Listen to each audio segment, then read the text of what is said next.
नमस्कार दोस्तों, स्वागत है आपका हमारे YouTube चैनल एग्जाम गुरु में। दोस्तों आज हम लेकर आए हैं आप लोगों के लिए ज्योग्राफी के 30 इंपॉर्टेंट एमसीक्यूज जो कि सारी गवर्नमेंट एग्जाम्स के लिए बहुत ही इंपॉर्टेंट है। अगर आप किसी भी गवर्नमेंट एग्जाम की तैयारी कर रहे हैं तो आप लोग ये वीडियो देखना ना भूलें, क्योंकि आप लोग के 1 से 2 नंबर पक्के होने वाले हैं। क्योंकि ज्योग्राफी हुआ, हिस्ट्री हुआ, इकोनॉमिक्स हुआ, फिजिक्स, केमिस्ट्री, बायो हुआ, 1 से 2 नंबर के प्रश्न इनके पूछे ही जाते हैं। चलिए दोस्तों शुरुआत करते हैं, लेकिन उससे पहले अगर चैनल को सब्सक्राइब नहीं किया हो तो फटाफट से दोस्तों चैनल को सब्सक्राइब कर दें, और अगर वीडियो को लाइक नहीं किया हो तो फटाफट से एक लाइक, एक शेयर और एक कमेंट करते हुए चलें। चलिए दोस्तों शुरुआत करते हैं कि तेरी गली में आने जाने से मोहब्बत हो गई जमाने से, और दर्दे साथ दे रहा है दुआ मिलने आजा किसी बहाने से। पहला प्रश्न देख लिया आपके सामने, ये रहा कि सूर्य और पृथ्वी के मध्य अधिकतम दूरी होती है। फटाफट उत्तर बताएंगे दोस्तों कमेंट बॉक्स में। चलिए इसका उत्तर देख लेते हैं। इसका उत्तर है दोस्तों 4 जुलाई। 4 जुलाई को जो है सूर्य और पृथ्वी के मध्य अधिकतम दूरी देखी गई है।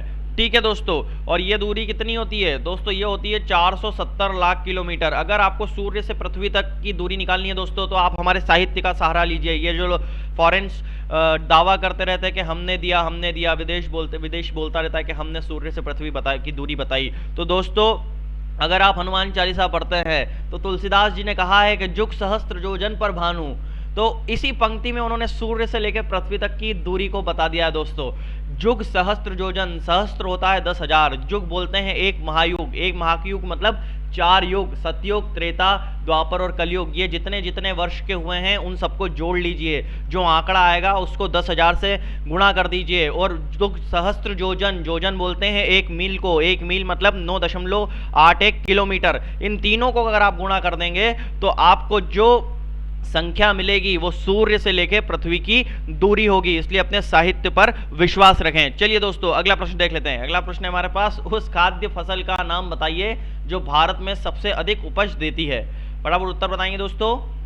चलिए इसका उत्तर देख लेते हैं। इसका उत्तर है दोस्तों चावल। जो चावल है वो आपकी ऐसी फसल है जो भारत में सबसे ज्यादा उपज देती है। ठीक है, भारत का सबसे बड़ा नमक उत्पादक राज्य कौन सा है? फटाफट बताएंगे दोस्तों।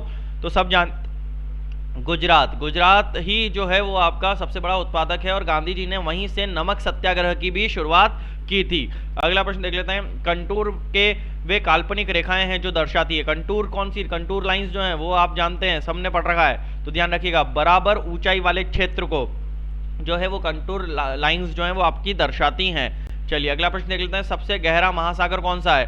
तो कौन सा है? सब जानते हैं, प्रशांत महासागर जो है, पैसिफिक ओशियन जो है वो आपका सबसे ज्यादा गहराई वाला महासागर है, और सबसे बड़ा महासागर भी हम लोग प्रशांत महासागर को कहते हैं। दोस्तों जो आपका आर्कटिक महासागर है, वहां पर बिजनेस के तौर पर वो जो महासागर है वो सबसे इंपॉर्टेंट महासागर आर्कटिक महासागर है, क्योंकि वो हमेशा व्यस्त रहता है। और व्यस्त क्यों रहता है? बिजनेस, व्यवसाय के संबंध में जो आपको हमेशा वहां पर वो व्यस्त ही मिलेगा सागर। वहां पर आपकी नाव, जो बड़े बड़े जहाज है वो आपको देखने को मिलेंगे आर्कटिक महासागर में। तो प्रशांत महासागर सबसे बड़ा और सबसे गहरा महासागर है। इसकी जो गहराई है वो हम लोग नापने जाएंगे तो 11,033 किलोमीटर तक देखने को मिल सकती है आपको। चलिए अगला प्रश्न देख लेते हैं। अगला प्रश्न हमारे पास, नवीनतम रिपोर्ट के अनुसार शनि ग्रह कितने उपग्रह हैं?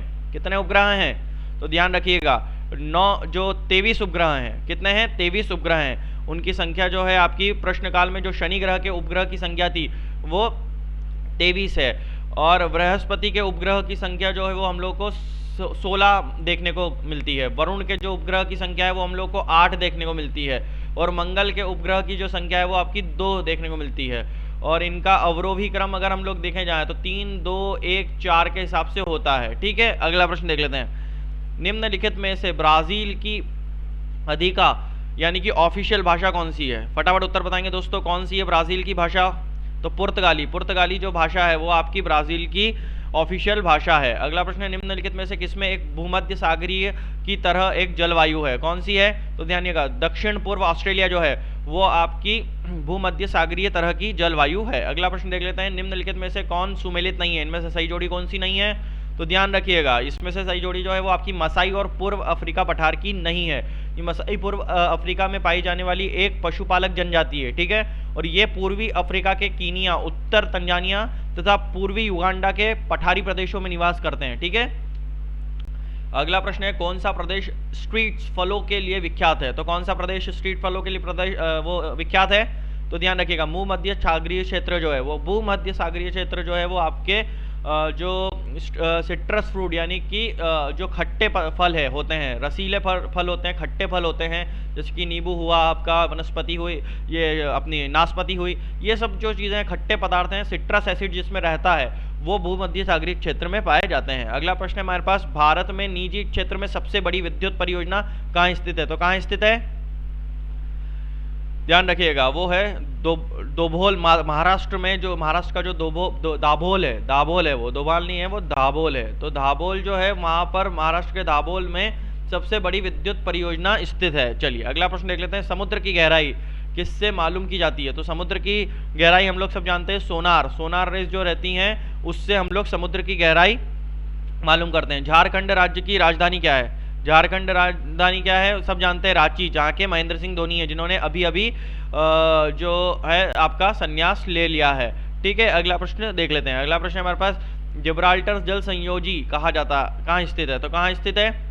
ध्यान रखिएगा इबेरियन प्रायद्वीप में जो है वो आपका जिब्राल्टर संयोजी स्थित है। अगला प्रश्न है हमारे पास, विश्व के सबसे बड़ी द्वीप समूह इंडोनेशिया में लगभग कितने द्वीप हैं? कितने द्वीप हैं? तो ध्यान रखिएगा इनमें से कोई नहीं, इनमें से कोई भी जो है आपका मतलब इंडोनेशिया विश्व का सबसे बड़ा द्वीप समूह है। यहाँ कुल द्वीप की संख्या जो है हम लोग अगर माने जाए तो 17,508 होती है दोस्तों, क्योंकि किसी विकल्प में ये संख्या दे ही नहीं रखी है, इसलिए हम लोग इनमें से कोई नहीं लगाएंगे। अगला प्रश्न हमारे पास, निम्न में से कौन सा राजस्थान का मरुस्थल जिला नहीं है? कौन सा नहीं है? इसका उत्तर है दोस्तों कोटा। जो कोटा है आपका वो मरुस्थल जिला नहीं है, बाकी जो ये है मरुस्थल जिला कहलाता है, यानी कि डेजर्ट एरिया जहां पर रेगिस्तान आपको देखने को मिलेगा। ठीक है, कोटा में ऐसा नहीं है।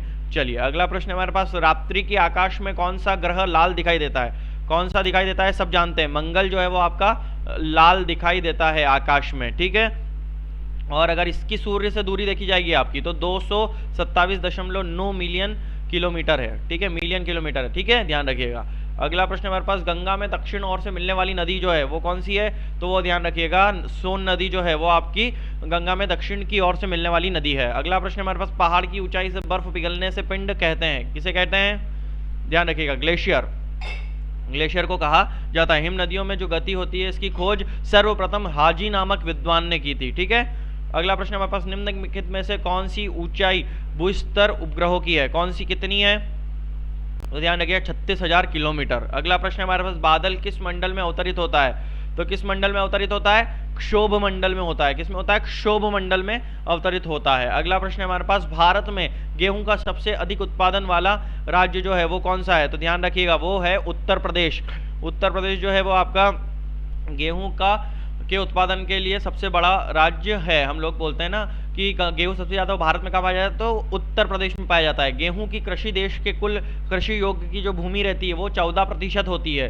गेहूं है तो उपयुक्त मिट्टी जो है दोस्तों, इसके लिए गेहूं के लिए जो बेस्ट मिट्टी होती है वो जलोढ़ मिट्टी होती है। ये प्रश्न बहुत बार पूछा जाता है। जलोढ़ मिट्टी जो रहती है वो आपकी गेहूं के लिए होती है, या फिर हम लोग डोमट मिट्टी भी कहते हैं उसको। क्या बोलते हैं हम लोग?